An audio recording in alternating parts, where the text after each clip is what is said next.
बड़ी खबर, नो हिंसा मामले में विधायक मामन खान को गिरफ्तारी का डर। दूसरे नोटिस पर भी एसआईटी के सामने पेश नहीं हुए हैं मामन खान। हालांकि पहले नोटिस दिया गया तब तबीयत का हवाला दे दिया गया था। आज पंजाब हरियाणा हाईकोर्ट का दरवाजा खटखटाएंगे मामन खान और अब गिरफ्तारी के डर से अग्रिम जमानत की लगा सकते हैं याचिका। और बता दें कि दूसरे नोटिस पर भी एसआईटी के सामने पेश नहीं हुए हैं मामन खान। पहले नोटिस भेजा गया लेकिन तबीयत का हवाला दे दिया गया और आज पंजाब हरियाणा हाईकोर्ट का दरवाजा खटखटाएंगे तो गिरफ्तारी के डर से अग्रिम जमानत की याचिका लगा सकते हैं। दोनों हिंसा में विधायक मामन खान को गिरफ्तारी का डर है तो दूसरे नोटिस पर भी एसआईटी के सामने पेश नहीं हुए मामन खान। पहले नोटिस पर खराब तबीयत का हवाला दिया था। आज पंजाब हरियाणा हाईकोर्ट का दरवाजा खटखटाएंगे तो ये बड़ी जानकारी दे रहे हैं। तो हिंसा मामले में ये बड़ी जानकारी, अब दूसरे नोटिस पर भी एसआईटी के सामने मामन खान पेश नहीं हुए हैं। और खबर पर ज्यादा जानकारी के साथ मेरे सहयोगी गुलशन जुड़ गए हैं। गुलशन, इस खबर को लेकर क्या है जानकारी? विधायक मामन खान को क्या गिरफ्तारी का डर है और आज भी वो क्या पेश नहीं हो पाएंगे? देखिए बिल्कुल साधना, जिस तरह से एसआईटी जब उन्हें बुलाती है तो कांग्रेस विधायक मामन खान पेश नहीं होते हैं और यानी ये मान के चलो कि उन्हें गिरफ्तारी का डर है इसलिए पेश नहीं हो रहे हैं, क्योंकि एसआईटी ने 2 बार जो है मामन खान को बुलाया है। पहले 31 अगस्त को नोटिस दिया गया था कि 31 अगस्त को आपको पेश होना है, लेकिन 31 अगस्त को भी मामन खान पेश नहीं हुए थे और फिर 10 सितंबर को जो है नोटिस दिया गया, फिर 10 सितंबर को भी पेश नहीं हुए। तो यानी कि 2 बार नोटिस एसआईटी दे चुकी है इस पूरे मामले में, उसके बावजूद भी वो एसआईटी के सामने पेश नहीं हो रहे हैं। यानी कि गिरफ्तारी का डर उन्हें सता रहा है, ये साफ तौर से जाहिर हो रहा है। और साफ इस पर हरियाणा के गृह मंत्री अनिल विज भी ये कह चुके हैं कि 28, 29 और 30 तारीख को जिस समय ये घटना हुई थी नो हिंसा की, उस समय वहां की लोकेशन जो है विधायक मामन खान की आ रही है। साफ तौर से वो मीडिया के सामने भी ये बखान कर चुके हैं। लेकिन अब जब विधायक मामन खान को इस एसआईटी में जांच के लिए कहा गया तो जांच में वो पेश नहीं हो रहे हैं, यानी कि वो इससे डर रहे हैं कि उनके खिलाफ सबूत जो है एसआईटी को मिल चुके हैं। इसलिए अब ये भी खबर सामने आ रही है कि पंजाब एवं हरियाणा हाई कोर्ट का दरवाजा वो खटखटा सकते हैं, क्योंकि वो अग्रिम जमानत जो है वो लगा सकते हैं। यानी कि वो एसआईटी के सामने पेश नहीं होंगे और वो चाहते हैं कि उन्हें पंजाब एवं हरियाणा हाईकोर्ट से सीधा उन्हें जमानत मिल जाए। ऐसा संभव नहीं है, क्योंकि पुलिस अपनी तरफ से भी हाईकोर्ट में जो भी उन्होंने सबूत पेश किए, सबूत जो है इकट्ठे किए हैं, वो उस आधार पर वो भी वहां पर रखेगी कि विधायक मामन खान के खिलाफ काफी सबूत जो है उनके पास है। इसलिए एसआईटी ने उन्हें 2 बार जांच के लिए बुलाया है, लेकिन उसके बावजूद भी वो पेश नहीं हो रहे हैं। तो उन्हें पहले एसआईटी में पेश होने के लिए भी जरूर कहा जाएगा। लेकिन जिस तरह से नो हिंसा पूरी आपने भी देखा कि किस तरह से ये पत्थरबाजी हुई और किस तरह से 6 लोग इसमें की मौत भी हुई है। और ऐसे में इस पूरे मामले में कांग्रेस विधायक मामन खान का जब नाम सामने आया तो राजनीतिक गलियारों में भी ये चर्चा का विषय बन गया कि क्या कांग्रेस विधायक के इशारे पर यह सारा कांड हुआ है। लेकिन एसआईटी ने पहले इस पूरे मामले में सबूत इकट्ठे किए। सबूत इकट्ठे होने के बाद जब उन्हें पहला नोटिस 31 अगस्त का दिया गया तो उसके बावजूद भी मीडिया की नजरें थी कि वो आज नगीना थाना में पेश होंगे। 31 अगस्त की बात है ये, लेकिन वो 31 अगस्त को पेश नहीं हुए। सुबह से शाम तक उनका इंतजार चलता रहा।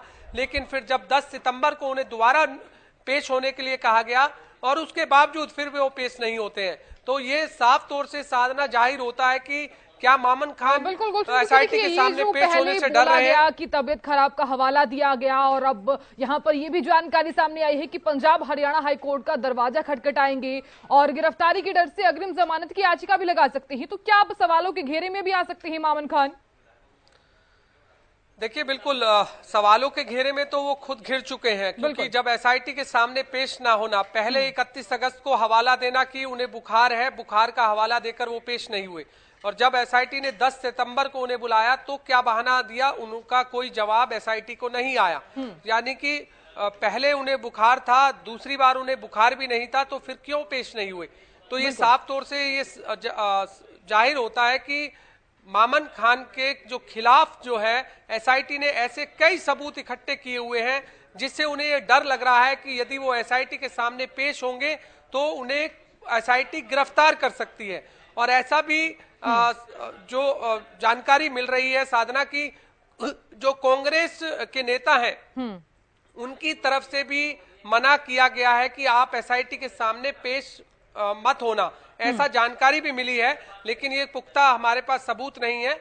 और लेकिन अब क्या पंजाब एवं हरियाणा हाईकोर्ट का जब वो दरवाजा खटखटाएंगे तो उसके बाद क्या उन्हें अग्रिम जमानत कोर्ट देता है या नहीं देता है, ये भी एक अभी संशय बना हुआ है, सवाल बना हुआ है। लेकिन ऐसे में कब तक वो बचते रहेंगे ये भी एक बड़ा सवाल है, क्योंकि आखिरकार उन्हें एसआईटी के सामने तो जरूर पेश होना होगा।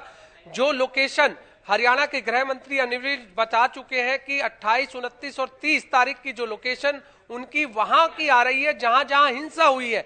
अब इस बात पे हालांकि विधायक मामन खान तो मना कर रहे हैं कि ऐसा कुछ नहीं है, उन्हें फंसाया जा रहा है। जब अब अगर उन्हें फंसाया जा रहा है तो फिर वो क्यों पेश नहीं हो रहे हैं एसआईटी के सामने, जब उन्हें ये मालूम है कि वो इस हिंसा के पीछे नहीं है, तो वो एसआईटी के सामने अपने सबूत क्यों पेश नहीं करते हैं। तो ये कई तरह के सवाल हैं। हालांकि एक एसआईटी ने पूरी अपनी लंबी लिस्ट तैयार की हुई है। कांग्रेस विधायक मोहम्मद इलियास भी जुड़ गए हैं, बहुत स्वागत सर आपका। धन्यवाद। नू हिंसा में विधायक मामन खान को क्या गिरफ्तारी का डर है? पहले नोटिस दिया गया, फिर दोबारा से नोटिस दिया गया, अब वो पेश क्यों नहीं हो रही हैं? नहीं, अब पेश होना ना होने तो उनसे आप बात करो। ये हाँ। उन्होंने पेश होना था, कैसे नहीं हुई है, क्या क्या मामला है, तो वही जवाब दे सकते हैं इसका। हाँ। वो खुद ही बता सकते हैं, इसके बारे में मैं क्या बताऊंगा जी। नहीं, पहले तो उन्होंने तबियत का हवाला दे दिया और अब क्या तबियत का भी बहन जी, तबियत अगर खराब है तो वही जवाब देंगे ना, खराब थी या नहीं थी या क्या कारण था, क्यों एसआईटी की इन्वेस्टिगेशन में नहीं आ सकेंगे, ये तो उनका मामला है ना, वही बताएंगे ना खुद। इसके बारे में मैं क्या बता सकता हूँ। अब जिस तरह मैं हूँ साहब भी है। मेरे सहयोगी गुलशन भी जुड़े हुए हैं। गुलशन, ओवर टू यू, आप भी सवाल कर सकते हैं। इलियास जी, आपने ये भी कहा था कि तीनों विधायक जो नूह जिले के तीनों विधायक हैं, चाहे वो नूह के आफताब अहमद है, पुनाहाना से आप हैं, फिरोजपुर जिरका से मामन खान है, आपने कहा कि पुलिस तीनों को भी गिरफ्तार कर सकती है, ऐसा आपका बयान आया था। जब एक को नाजायज गिरफ्तार करने की कोशिश सरकार कर रही है तो फिर तीनों में क्या जोर पड़ता है सरकार के ऊपर। लेकिन गृह मंत्री अनिल विज तो ये कह चुके। सुनो अपनी एंकर साहब, असल में सही बात है भाई साहब, ये अपनी विफलता को कांग्रेस के ऊपर और हमारे ऊपर फोड़ना चाहते हैं। अब कमियां तो इनकी खुदों की रही है, सरकार की रही है। सरकार सही समय पर इंतजाम नहीं कर पाई, सरकार इस दंगे रोकने में विफल रही है, जबकि सरकार को पता था कि ऐसा अंदेशा था, पहले ही ये पता लग गया था जब उन्होंने वीडियो वगैरह छोड़ी थी। तो ऐसा कुछ हो सकता है। फिर हम तीनों विधायक जो है एसपी साहब से और डीसी साहब से बराबर मिलते रहे और हम उनसे निवेदन करते रहे, सब हालात इस तरह के हैं कि मामला बड़ा गंभीर है, कृपया करके आप लोग इसे संभालिए। लेकिन इलियास जी, हरियाणा के गृह मंत्री अनिल विज ने ये कहा है कि 28, 29 और 30 तारीख की जो लोकेशन आ रही है विधायक मामन खान की, वहां की आ रही है जहां जहां हिंसा हुई है। तो यानी कि पुलिस को कुछ इनपुट तो मिला होगा, तभी उन्होंने नोटिस दिया है। आपको तो नोटिस नहीं दिया, विधायक मामन खान को नोटिस दिया है। तो इस बारे में तो मामन जी से बात करिए ना, अगर इनपुट मिला है या नहीं मिला है या क्या कारण है, किस लिए नोटिस दिया है, या तो मामन खान जी बता सकते हैं या सरकार बता सकती है। नहीं, आपके पड़ोसी विधानसभा से वो विधायक हैं और जहां ये हिंसा हुई है उस जगह के आप भी विधायक हैं, क्योंकि पुनाहाना और फिरोजपुर जिरका और नूह में कोई ज्यादा फर्क नहीं है। तो इसलिए क्या आप ये मानते हैं कि अब वो पंजाब एवं हरियाणा हाईकोर्ट का भी दरवाजा खटखटा सकते हैं, जैसा कि जो खबरें सामने आ रही हैं? देखिए बड़े भाई, बात ये है, अगर किसी को सरकार से जब नाउमीद आदमी हो जाता है और जब उसके साथ किसी के साथ भी नाइंसाफी की बात लगती है, चल महसूस होता है कि तेरे साथ सरकार नाइंसाफी करने जा रही है, तो आखिर में आदमी कोर्ट का ही दरवाजा खटक जाता है। तो पुलिस के सामने पेश क्यों नहीं हो रहे? जब उन्हें पता है कि वो दोषी नहीं है, वो कह चुके हैं मीडिया के सामने भी, उन्हें फंसाया जा रहा है, जैसा आप भी ये कह रहे हैं कि कांग्रेस के नेताओं को इसमें फंसाया जा रहा है, तो फिर अगर फंसाने के लिए सबूत होंगे तभी तो फंसाया जाएगा ना। ऐसे तो बिना सबूतों के आधार पर किसी को नहीं फंसाया जाता। अरे भाई, सरकार लेवल पे तो वो कर ही सकते हैं। अब इसीलिए तो वो कोर्ट में अगर कोर्ट में वो जा रहे हैं या गया है या जाएंगे, तो इसलिए जा रहे हैं ना भाई, ताकि उनको गलत ना फंसाया जाए। कोर्ट से ही राहत मिल सकती है। अगर सरकार की नीयत सही नहीं है तो उसके लिए तो कोर्ट ही एक रास्ता रह जाता है मात्र। ठीक है मोहम्मद जी, आपने कहा कि सरकार फंसाना चाहती है, ऐसे कोई किसी को नहीं फंसा सकता है। इनपुट्स मिलते हैं तो ही अब देखिए, खुद गृह मंत्री अनिल विज ने भी कहा कि 28, 29 और 30 तारीख की जो लोकेशन है वो उनकी वहीं पर दिखाई गई थी। तो अब इस पर आपकी क्या कुछ प्रतिक्रिया है? बहन जी, अब आप कह रहे हैं मोहम्मद जी, मैं बहन जी नहीं हूँ, मैं एंकर हूँ। अच्छा चलो, एंकर साहिबा जी, बात ये है कि जब गृह मंत्री जी आदरणीय विज साहब खुद कह रहे हैं, तो अब ये तो वो खुद या तो वो बता सकते हैं या खुद मामन जी बता सकते हैं कि उनको इनपुट क्या मिला है, क्या नहीं मिला है, किस तरह क्या कारण है। अब इसके बारे में एंकर साहिबा जी मैं क्या बता सकता हूँ। लेकिन वो सीधे तौर पर देखा जाए तो डर तो रही है ना वो गिरफ्तारी से? है जी, डर तो रही है वो गिरफ्तारी से, तभी तो वो पेश नहीं हो रही है। पहले तो तबीयत का हवाला दे दिया गया, अब जब दोबारा बुलाया गया तब दोबारा पेश भी नहीं हो रहे हैं। नहीं, हमने जो सुना था, हमने तो ये सुना था कि शायद उनकी तबीयत अचानक खराब हो गई। अब क्या सच्चाई है, क्या कारण है, क्या नहीं, हो तो खुद अपने बारे में एंकर साहिबा जी वही बता सकते हैं ना। हाँ। है जी, हाँ, तो बयान तो आपने भी दिया था, क्या आपको भी गिरफ्तारी का डर है क्या? नहीं, तो जब वो कांग्रेस के ऊपर या विधायकों को इस तरह जो है, जैसे मामन खान जी भी तो निर्दोषी है ना जी। तो जब मामन खान निर्दोष है, हम लोग भी, ताप जी भी निर्दोष है, मैं भी निर्दोष हूँ, और कांग्रेस भी निर्दोष है। कांग्रेस के जुम्मे एक तरफ कांग्रेस ने करवाया, अब अपनी विफलता को वो कांग्रेस के ऊपर और तीनों विधायकों पर फोड़ना चाहते हैं। तो ये तो अपनी एंकर साहिबा जी। मेरे सहयोगी गुलशन भी जुड़े हुए हैं। गुलशन, आप भी सवाल कर सकते हैं। देखिए लिहाज जी, ऐसे कब तक बसते रहेंगे? आपको क्या लगता है कि आखिरकार उन्हें पेश होना चाहिए या नहीं पेश होना चाहिए? आपकी क्या राय है इसमें? नहीं, मेरे ख्याल से मैं तो यही भाई, अल्टीमेटली अब समय लग सकता है, पेश तो होना ही पड़ेगा जिस भी हालत में। अगर वो कोर्ट से जिस तरह भी जो भी कोर्ट का फैसला होगा, वो मान्य, हाई कोर्ट का फैसला जो होगा वो भी मान्य होगा। अगर जो कोर्ट में उसके मुताबिक वो शायद, अगर कोर्ट ने कह दिया कि शामिल होगा तो शामिल होना ही पड़ेगा, होना भी चाहिए। अगर कोर्ट एक लास्ट सवाल है आपसे कि जिन लोगों की गिरफ्तारी हुई है इसमें और जिन आरोपियों को इसमें पकड़ा है, उन आरोपियों ने भी ये कहा है कि विधायक मामन खान के इशारे पर ये सब कुछ किया है, ऐसा गृह मंत्री अनिल विज ने कहा था।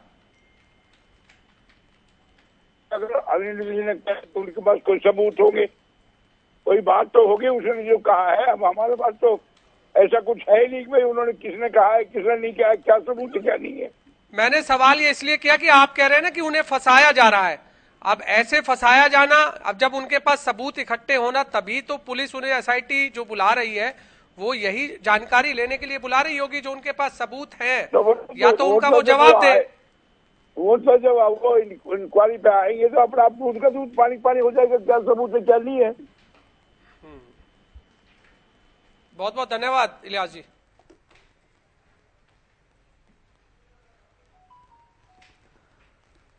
तो अब देखिए नो हिंसा में विधायक मामन खान को गिरफ्तारी का डर है। मेरे सहयोगी गुलशन भी लगातार जुड़े हुए हैं।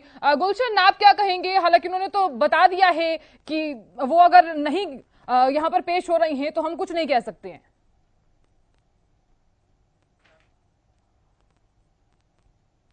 गुलशन, आप तक आवाज पहुंच पा रही है? चलिए, बहुत शुक्रिया जुड़ने के लिए। तो अब देखिए, पहले तो तबीयत का हवाला दिया गया और अब पंजाब हरियाणा हाई कोर्ट का दरवाजा खटखटाएंगे और गिरफ्तारी के डर से अग्रिम जमानत की याचिका भी लगा सकती हैं। अब देखने वाली बात होगी कि ये जब याचिका लगाई जाएगी तो आगे क्या कुछ रह सकता है।